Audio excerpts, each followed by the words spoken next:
வணக்கம் நண்பர்களே! நான் என்னோட கார்டன மறுபடியும் ரீபில்ட் பண்ண ஆரம்பிச்சுட்டேன். நான் சிலோன் பொன்னாங்கண்ணி அப்படின்னு சொல்லுவோம்னு சொல்லிட்டு சொன்னேன். அது நான் நட்டேன். அது வந்துடுச்சு இந்த வாட்டி. நல்லா வரும்னு நெனைக்கிறேன். பெருசாகும்னு நெனைக்கிறேன். இதுக்கு வேற ஏதாவது பேர் இருந்தா உங்களுக்கு தெரிஞ்சா கமெண்ட் பண்ணுங்க. என்னுடைய கோவக்காய் செடி, துளசி செடி இதெல்லாம் ஆல்ரெடி இருந்தது. அது தண்ணி ஊத்துனதுனால நல்லா வந்துடுச்சு. இப்போ நான் புது செடிகள் நடப்போறேன். அதாவது விதைகள் எடுக்க போறேன். நார்மலா எப்பவும் போல தான் வெஜிடபிள் வேஸ்ட்டு, சாயில் மிக்சர் பண்ணி வச்சது. எல்லாமே தொட்டியில எல்லாத்தையும் நான் ஆல்ரெடி மிக்ஸ் பண்ணி அதை போட்டு வச்சுட்டேன். போட்டு வச்சு அதை தான் நான் நட்டு காட்டுறேன். எப்பவும் எடுத்து மிக்ஸ் பண்ணி அதெல்லாம் ரொம்ப டைம் எடுக்கும். அண்ட் எனக்கு ஹெல்ப் பண்ணுறதுக்கும் யாரும் இல்லை. ஸோ அதை வீடியோ எடுக்கிறதுலாம் முடியல. ஜஸ்ட் நார்மலாக விதைகள் நடுறதை நான் உங்களுக்கு காட்டுறேன். என்னென்ன விதைகள் நடுறேன் அப்படின்னா, சுரைக்காய் விதைகள், அப்புறம் காராமணி காய்களோட விதைகள், அப்புறம் அவரைக்காய் விதைகள், கொஞ்சம் பாவக்காய் விதை, சின்ன பாவக்காய் ரொம்ப குட்டியா இருக்கும். அண்ட் இது கசப்பும் இருக்காது. அந்த பாவக்காய் விதைகள் இது புதுசா நடுறேன். இதுக்கு முன்னாடி எனக்கு இது கிடைச்சதில்ல.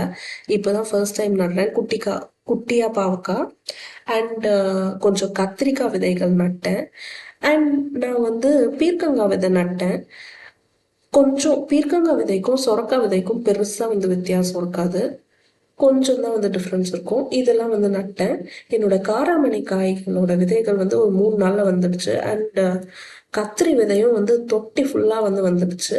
அண்ட் இதுல சுரைக்காய் விதை, அப்புறம் மற்ற விதைகள் எல்லாமே 2 இலைகள் வந்துடுச்சு. ஒரு வாரத்துக்குள்ளேயே எல்லாமே வந்துடுச்சு. ஒரே ஒரு பீர்க்கங்காய் விதை மட்டும்தான் வரல. மற்றது எல்லாமே முளை வந்துடுச்சு. பழைய விதைகளா இருந்தா அது முளைக்காது. ஒரு 1 இயருக்கு மேல ஆயிடுச்சுன்னா அந்த விதைகளோட ஃபர்டிலைசிங் தன்மை குறைஞ்சிரும். அதனால அது முளைக்காது. அண்ட் ரொம்ப எங்கான வெஜிடபிள்ஸ் பறிச்சிட்டோம் அப்படின்னா, அதாவது முத்தாம பறிச்சிருந்தா அதுவும் முளைக்காது.